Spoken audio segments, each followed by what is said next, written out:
This is the White Coat Investor Podcast, Milestones to Millionaire, celebrating stories of success along the journey to financial freedom.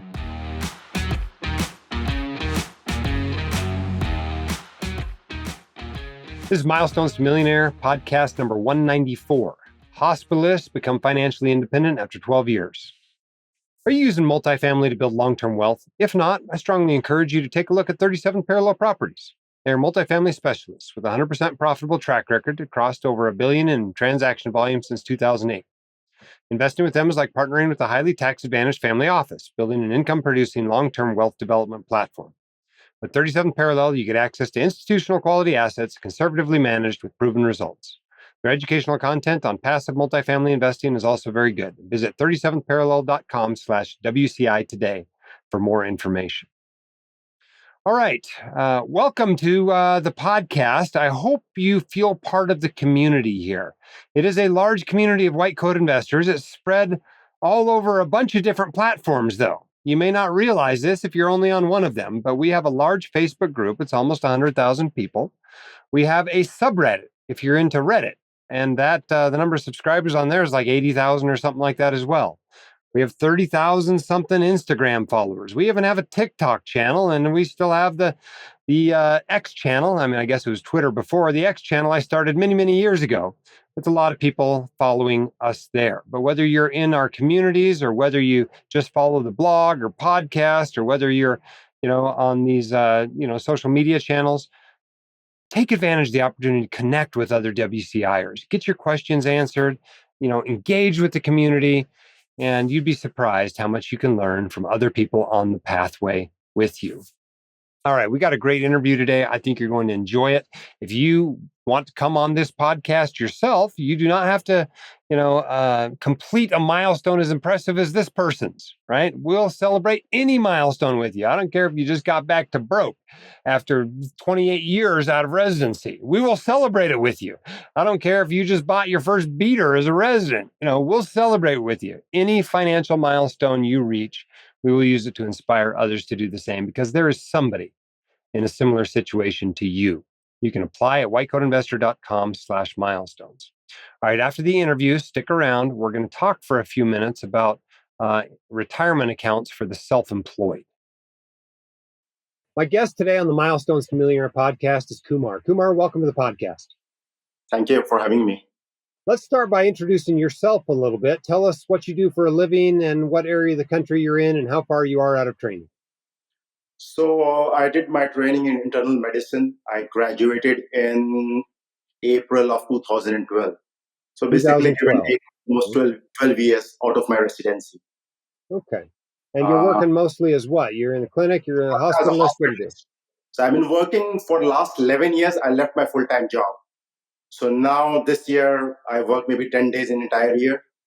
And I just switched to a per diem job, but still as a hospitalist. But currently, I'm not a full-time employed or even a part-time at this as we speak as of now. Okay. So should we call it part-time or should we call it semi-retired? More like complete retired, I would say, like much more than a semi-retired. Yeah. As you can know, I only worked 12 days in entire last year. Okay. So 1 day a month is essentially what you're working at this point. You're 12 years out of training. You work as a hospitalist. Now, this is going to be, that in and of itself is pretty impressive to everybody, I think. But let's talk about what milestone we're celebrating today. I reached my 5 million last month. Last month, 5 million in net worth or in investable assets? In just investable assets. Okay, so net worth even higher because you own your home, I believe, mortgage free, yes, that's right?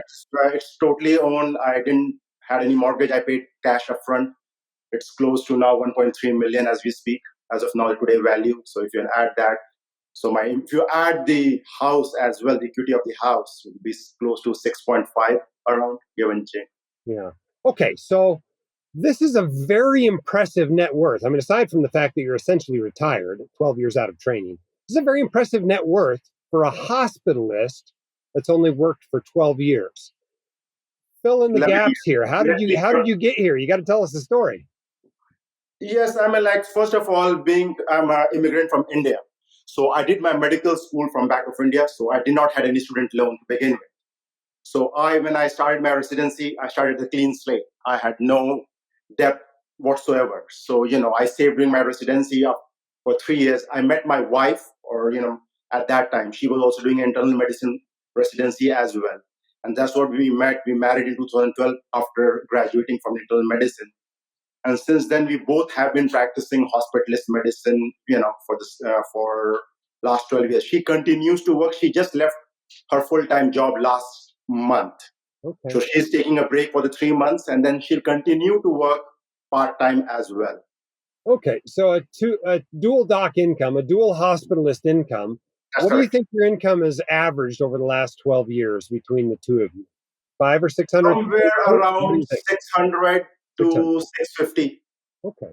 So $600,000 you made, $600,000 you made a year for 12 years. So this is about, $7 million or something you made. And you basically have it all left.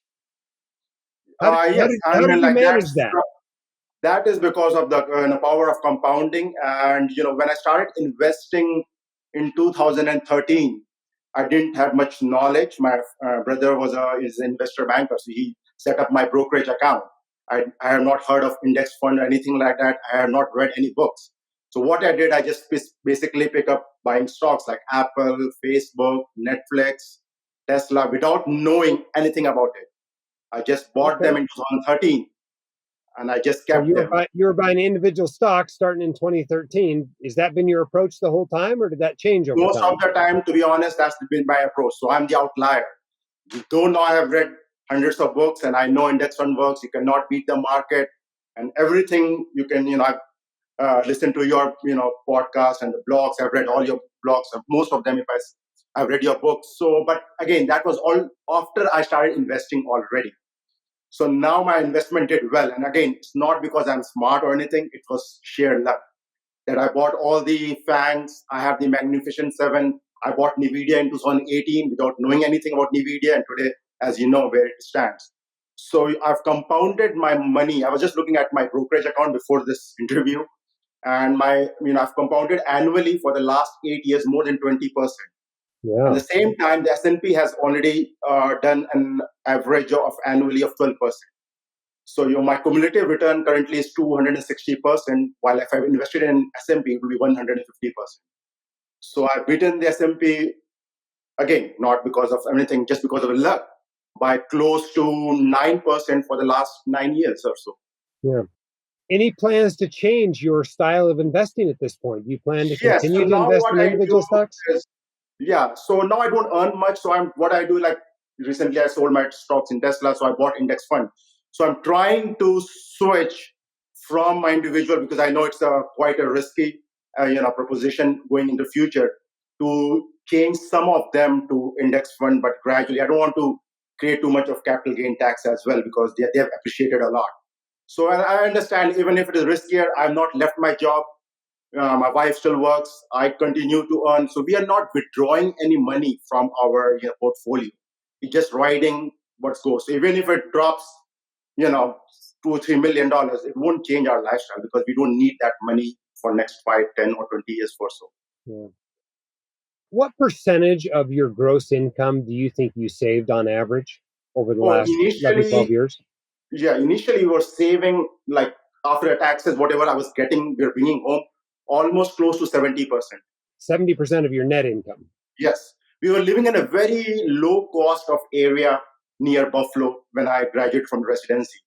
So I didn't read your book, but I was still living like a resident, because my mortgage was $400 for the month. So, it was a very cheap, though I spent or wasted money a lot on buying cars and other stuff without knowing much. But after that, we were good saver, we invested, and we enjoyed our life, but we were able to save a lot of money upfront.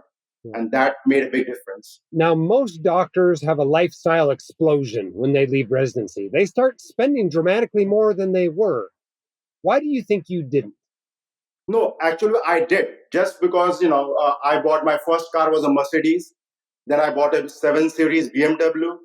Then I bought an Audi. Then I bought a convertible Mercedes. So my driveway, that there was three cars on my driveway, Mercedes, BMW, Audi, which was more expensive than my entire house. So I did waste my money. I went to fancy vacations.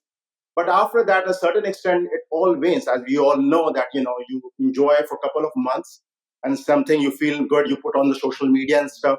And then everything just goes back and you're back to the treadmill. So later on, realize that, these things are fleeting. Now, the biggest thing in money I think can buy is freedom. Right now, I wake up today morning, we have one daughter, so we spend a lot of time with her. She's 9 years old. So that's the whole purpose of this approach of leaving the job. Is not that I hate my job or anything, it brings me money, but able to spend our time with her. So that is very, very critical piece. And that made me to do all this so that I can able to, especially the golden years, she just turned 9. So we want to be there all the time for her. So that's our number one purpose. Yeah, those years between 5 and 10 are pretty magical, aren't they? I've got a 9-year-old too. So we have not hired any aid. We don't, we just take care for her. We spend lots of time with her, whole day, throughout the year. Now you're an immigrant. I don't know if your wife is an immigrant, but how did your upbringing affect how you manage your money, do you think? Yeah, we both are immigrant. My wife was also an Indian. We did our medical school back in India, and gave a USMLE and started doing our residency. From my family background, so we came from a very, I would say, middle class, typical Indian middle class background where money was there, but it was not like an abundance. So we always learned from our parents to save. Saving was inborn in us. Not that investing and being very smart with it, with the investment, but saving was already built in. So we, even during my residency in 3 years, when I finished my residency, I had more than $100,000. During my residency itself, where we were getting paid for close to 60,000 every year. So out of that, I was able to close around 92. I still remember $93,000 I had saved. I did not invest it because I had no idea. At that time, all we were talking about is, people are busy doing their fellowships, researches, or talking about their cars. So I was surrounded by people who had no idea what the investment world is. We didn't read your book, wish I had read your book. And right now I would have been much more better position. But, so that time, we had no idea. But what we did was we saved the money, though I wasted on other stuff. But we were always been a good saver to begin with. How much do you think you guys spend now? What do you think you'll spend in 2024? I think give and take, we spend around 120 to 150,000 in a year because we don't have any debt. So no loan, no mortgage, everything is, clear. We live in a house where, so most of the money goes in paying our property taxes, and then we do a lot of vacations, so spend on that. And then my child goes to a lot of post-school activities, private tennis, private swimming. She plays golf. So, so basically those are our major expenses. So, but still, I would say somewhere around 120 to maximum 150 in the entire year is more than enough for us. Do you remember the first conversation you had with your wife about money and what how you guys were planning to manage your money? Tell us about that and how that went. Yeah, my wife is not too much into that. So, she was used to work, money used to come. She just cares, we live a house, we eat good food and go to vacation. She is not into. So basically, I was the one making 100% decision. Though we were earning exactly same amount because our job, we were working together at the same place, same job. Our W-2 salary was exactly mirror copy of each other. We never did any extra moonlighting or extra work. So, but most of the investment was done by me. So initially, for the first 5-6 years, she didn't even knew that I was putting so much money in stock. She didn't knew that we have saved so much of money because she would think that, okay, why we have to work so much. So it was in the later part of my, when we moved to this area, so where we start discussing, and she's been happy because we have hardly worked anything harder or we did any more education. We are the least qualified doctors in America. We just did 3 years of residency. So, to say that, you need a lot of, and we have worked, less than 120 days a year, we work our full-time job. So it's, it's been a very smooth sailing for us. And, so we are very lucky and fortunate to be at the position where we are right now. Yeah. How do you view your careers now?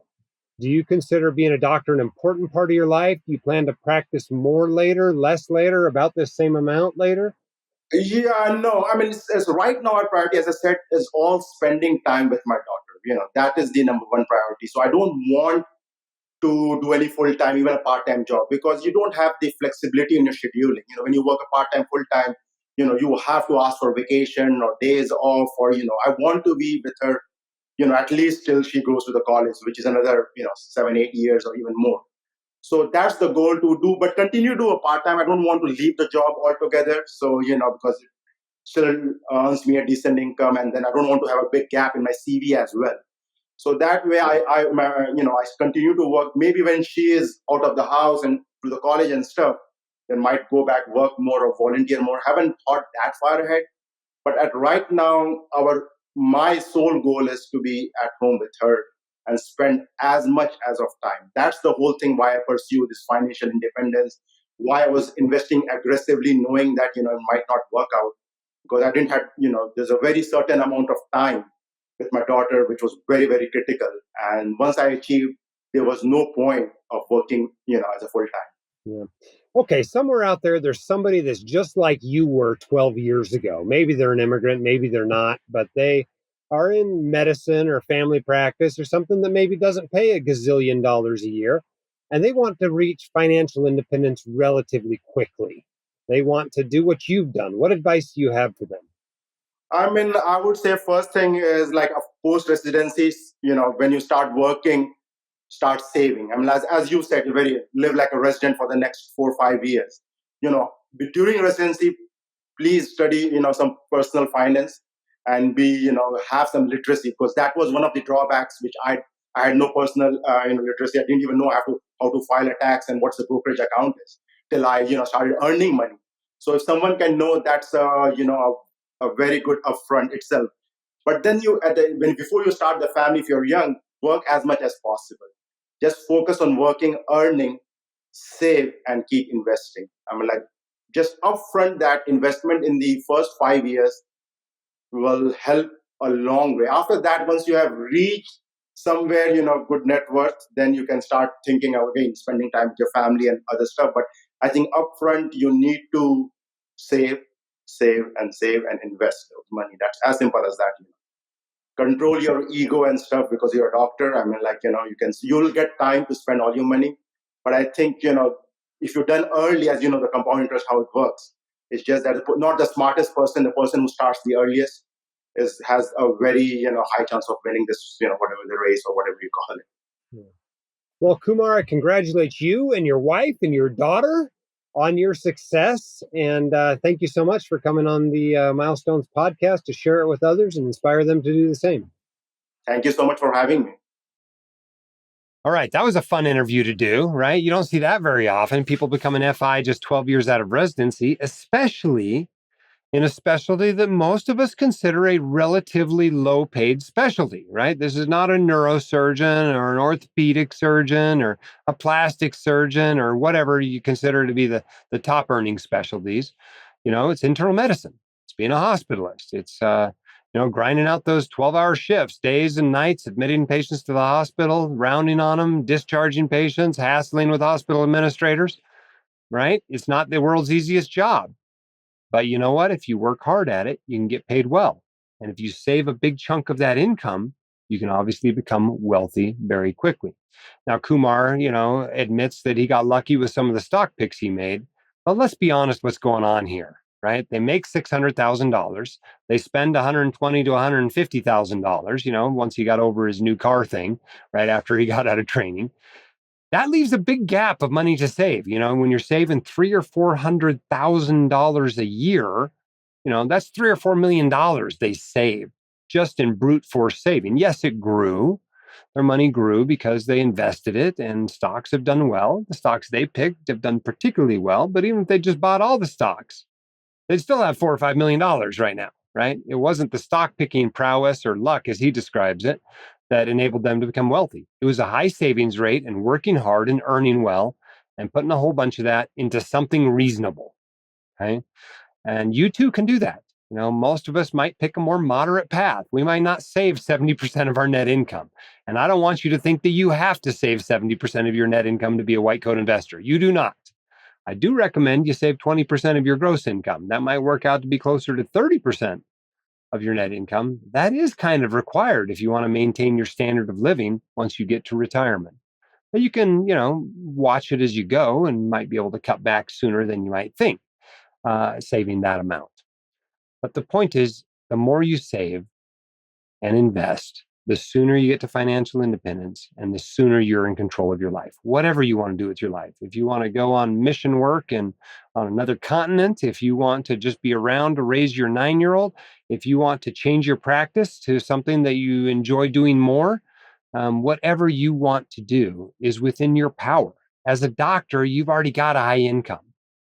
And the steps to becoming wealthy are make a lot of money, don't spend a lot of money, take the difference between those two and invest it in some reasonable way, and then make sure you don't do anything dumb to lose it. That's basically all there is to getting rich. But let's be honest, 90% of it is in the earning. Most Americans have an earning problem. If you're listening to this podcast, you probably don't have an earning problem. All you've got to do is do the rest right. And as I tell people a lot when I'm out on speaking gigs, you're a little bit like the Seattle Seahawks in the Super Bowl. I think it was back in 2017. They're on the 2-yard line. They've got the best running back in the NFL, Marshawn Lynch. All he's got to do is take 2 steps forward over the goal line, and they're Super Bowl champions. Well, what do? They call a complicated pass play, throw an interception, the Super Bowl's over, and they lose. That's like doctors when they come to managing their finances, right? All they got to do is take 2 steps over the goal line by virtue of having their high income. There's not that much else you have to do to build wealth and become financially independent. All you have to do is manage it in some reasonable way. And so that's my caution to you. Don't be like the Seahawks, right? Play smarter. You can, and you can be successful, and you can do this. Even if you don't want to do it in 12 years, it's totally fine to do it in 20 or 25 or 30 years if you want to. Okay, I promised you at the beginning we're going to talk about retirement accounts, retirement savings plans, whatever you want to call them, for the self-employed. Self-employed means you don't have a boss, right? You are the boss. And so that might mean you're getting paid on a 1099. For most docs, that's what it means. You don't get a W-2 at the end of the year. You get a 1099. I'm not going to talk about K-1s. People at K-1s are in partnerships.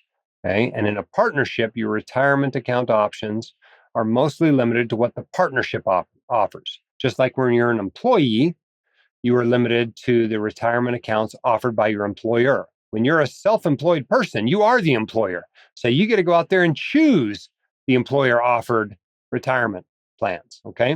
So let's talk about what those options can be if you are self-employed.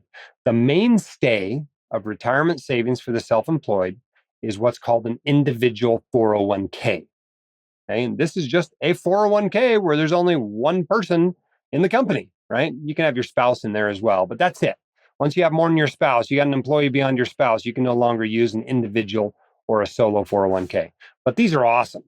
If you have one of these, you should be so happy because it is a great way to save. If you make enough money, and you don't have to make that much depending on the type of contributions you make, if you make enough money, you can put $69,000 in there this year for those under 50 for 2024. It goes up with inflation each year, but $69,000 is a lot of money. You put $69,000 away every year for retirement, and you will retire a multimillionaire if you have, any sort of reasonable, normal career length. The cool thing about these accounts, though, is you're in charge. You can go anywhere you want to open them up. Now, these days, I actually think it's worth passing on some of the free ones that you can open at Fidelity and Schwab. You can't do this anymore at Vanguard. They got out of this business recently. But I actually think it's worth paying someone to set this up for you.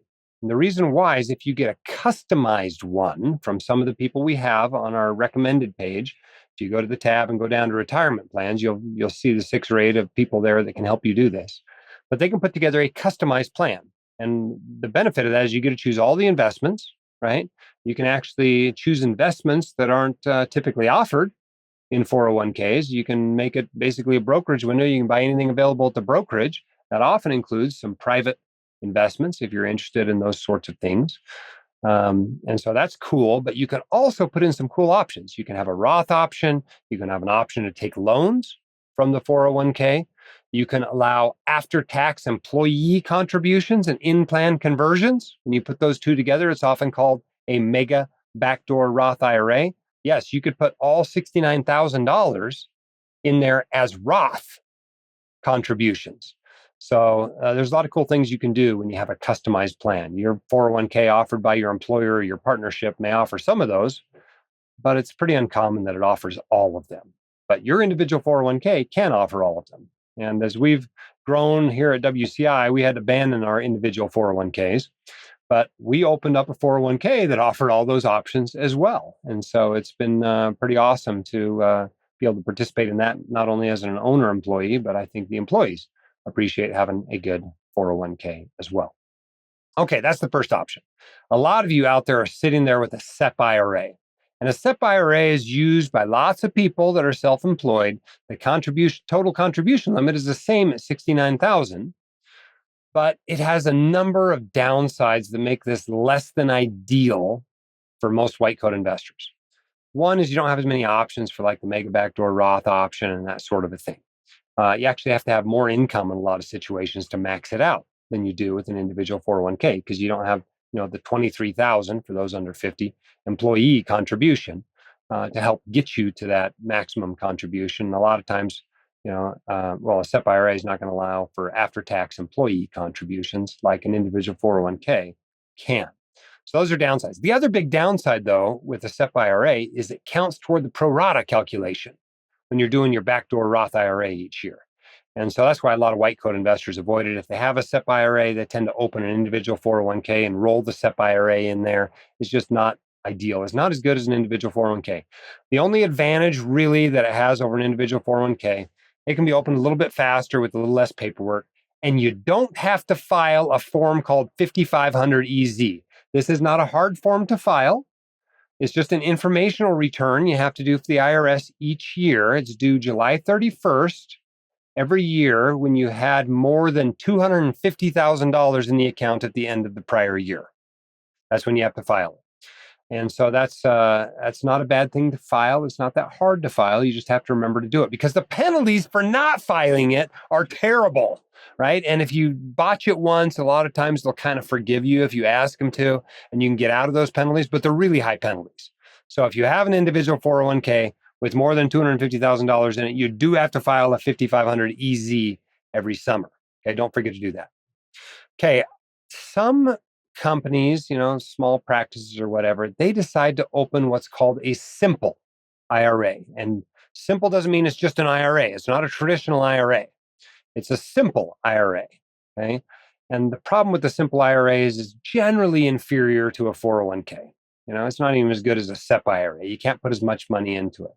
But in some situations, depending on who your employees are and how much they want to save, it might make sense if you got a bunch of employees in your practice that don't want to save a whole bunch of money. A simple IRA can actually make sense to be the main retirement savings plan at your practice. But if you're paid on a 1099, you're just an independent contractor and you don't have any employees, you do not want a simple IRA. That is not the best plan for you. Don't open that. Okay, now remember that the other thing you can do, I ought to mention this. We're getting into the weeds here a little bit. But you can actually open what's called a cash balance plan. And this is a type of defined benefit plan or pension. And you can open a personal one, even if you're the only employee, right? You're paid on a 1099, you're an independent contractor, you can open a personal defined benefit plan. And depending on how old you are, you might be able to put a whole bunch of money in there. My partnership has a cash balance plan like this. I'm allowed to put $120,000 a year in there. If I was working more and seeing more patients and earning more, I could max that out. Right now, I don't make enough to max that out. But I'm only 49, right? If you're closer to 60, you can put even more money in there. So if you really want to defer a lot of money and dramatically lower your tax bill, you can open one of these plans. It costs a little bit more than your 401k does. The investment options aren't quite as awesome. There's a few more restrictions, because remember, this is a pension. Really is an extra 401k, but it's masquerading as a pension. So it has to follow some pension rules. But eventually, you're just going to roll the balance into your 401k. So it's like an extra 401k. But something to look at if you want to save more than that $69,000 you can stuff into an individual 401k. Okay, the other things you can do are things that anybody can do, right? Whether they're an employee or not. You can do a backdoor Roth IRA for you and your spouse. Right? You got to beware of the pro rata calculation if you got some money sitting in a SEP, simple or traditional IRA. But for most of us, if you're under 50, You can put $7,000 in there for you this year, and you can open one for your spouse and put $7,000 in there for them each year. Obviously, it's a two-step process. You put it in the traditional IRA, then you move it to the Roth IRA the next day or the next week or whatever. So you're contributing to the Roth indirectly. Well, that's another $7,000 to $14,000 more if you're 50 plus that you can put in there. Okay, everybody whose only health insurance plan is a high deductible plan can contribute to a health savings account. I think the limit for this year is $8,300 for a family. And remember, a family can be you and your kid. It doesn't have to be you and a spouse. And so that's another great savings account, right? Triple tax free. Yes, it can be invested. You don't even have to take the money out in the same year that you contributed or that you spent it on healthcare. You can save the receipt for decades if you want and pull the money out later, tax and penalty free. After age 65, it acts just like your IRA, basically. Just comes out and you got to pay tax on it, but no penalty, even if you're not spending it on healthcare. If you have access to an HSA, there's really little reason not to max it out. Okay, the other thing everybody has access to is just a taxable brokerage account, right? There's no contribution limit. There are no restrictions on when you pull the money out or what it can be spent on. Obviously, it's taxed as it grows. That's the downside to it compared to all these retirement accounts. But it is nice and flexible, and you can put as much as you want into it. This is actually the biggest part of our savings now, just because we were able to save more than we were able to put into retirement accounts for a number of years. And that's the case for many people. But don't forget, a taxable account is not the end of the world. You don't have to stop saving for retirement just because you filled up your retirement accounts. You can always invest more into a taxable or non-qualified brokerage account. You can still invest it tax efficiently. Typically people are investing in things like a total stock market index fund or a municipal bond fund or things like that to keep it tax efficient. But there's no reason you can't invest as much as you want there. All right. So I hope that is helpful to you as an overview of what is available to the self-employed when it comes to retirement accounts. Our sponsor for this episode is 37th Parallel. Are you using multifamily to build long-term wealth? If not, I strongly encourage you to take a look at 37th Parallel Properties. They are multifamily specialists with a 100% profitable track record across over $1 billion in transaction volume since 2008. Investing with them is like partnering with a highly tax-advantaged family office, building an income-producing long-term wealth development platform. With 37th Parallel, you get access to institutional quality assets, conservatively managed with proven results. Their educational content on passive multifamily investing is also very good. Visit 37parallel.com/WCI today for more information. Thanks so much for being with us today. We appreciate you listening to the podcast and being part of the White Coat Investor community. Keep your head up and your shoulders back. You've got this. We're here to help.